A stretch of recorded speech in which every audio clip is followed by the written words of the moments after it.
you think about what do you think about the potential fight of if we can't get that Josh Taylor fight, and that's the number one fight that he won a gun for.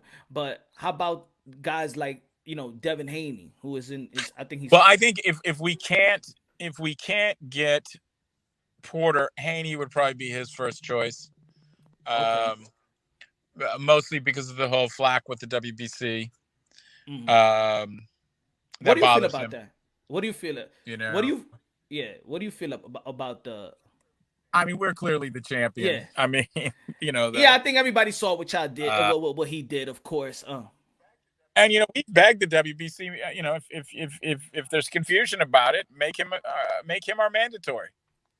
Eh, Um, because if somebody's our mandatory, it stops them from pricing themselves out of the fight because we can go to purse bid. So now they either got to turn it down or make a deal. hey, And I'm not saying they are pricing themselves out of the fight. I'm just saying, it makes it a lot easier. If the WBC would declare Haney a mandatory, it would make this fight a lot easier. and hey, that and I think Haney that he wants that fight. I will put myself in a position and be like, yeah, make me the mandatory to Teofimo Lopez. I want to crack at Yeah. becoming an undisputed, but do you think they want to their ego will let them be in that position? The Haneys, Yeah, you know, I've met his father a few times.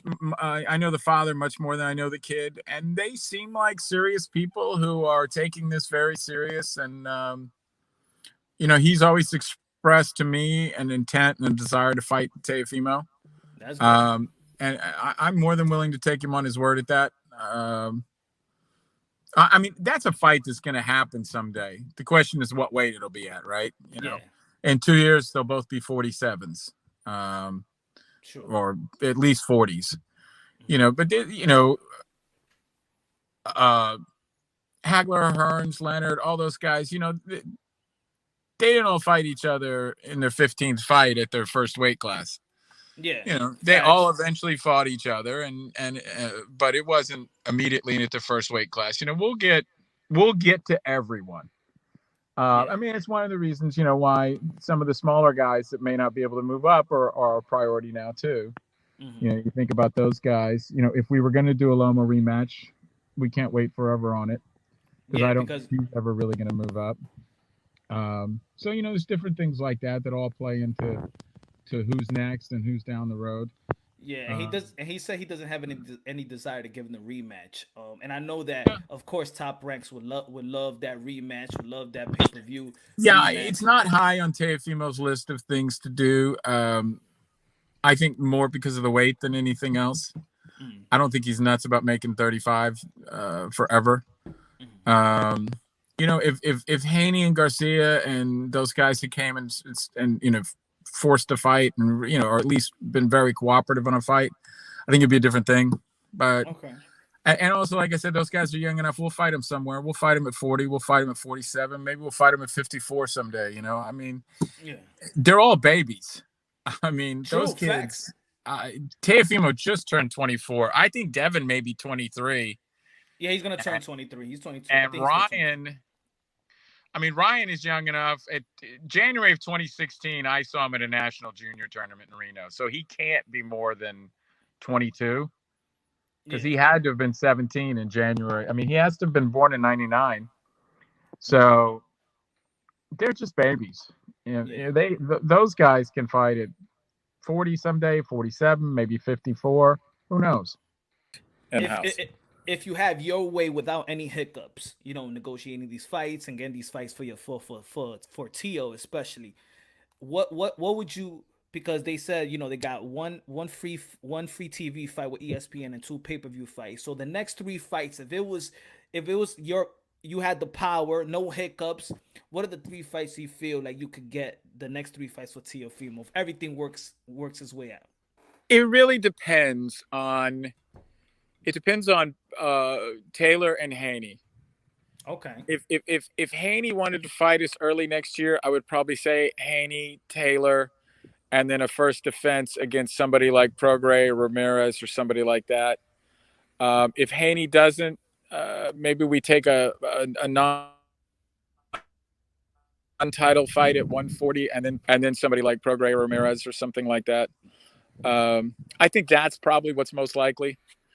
He's always professional, and I think he'll be very professional about that also.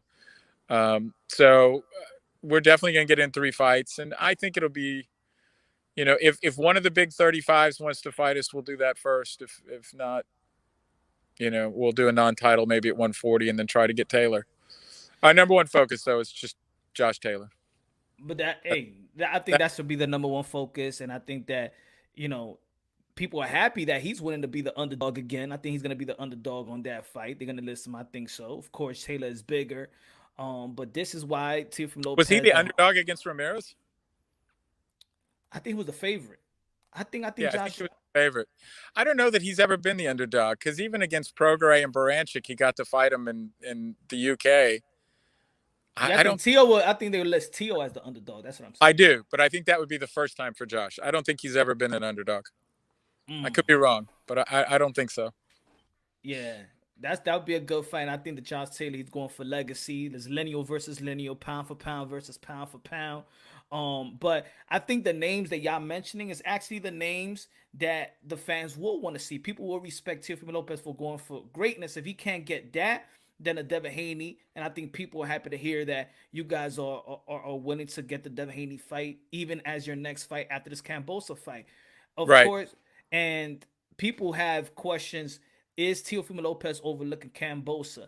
I don't think so. I just think that when he's out there, people are asking him about these fighters other right. than Cambosa, so he's forced to talk about these fighters. Then, which it makes it seem like he's overlooking Cambosa.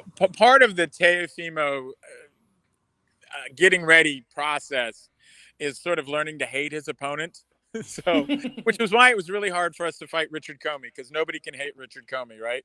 Yeah, We spent all camp trying to find ways to hate Richard Comey, and you can't do it. But he has fully invested himself in hating George Kambosos. And so I don't think there's any chance at all he is overlooking George Kambosos. He is in full fight mode, full of rage and hatred, and which will continue for as long as the fight's over. After the fight's over, he likes all these guys.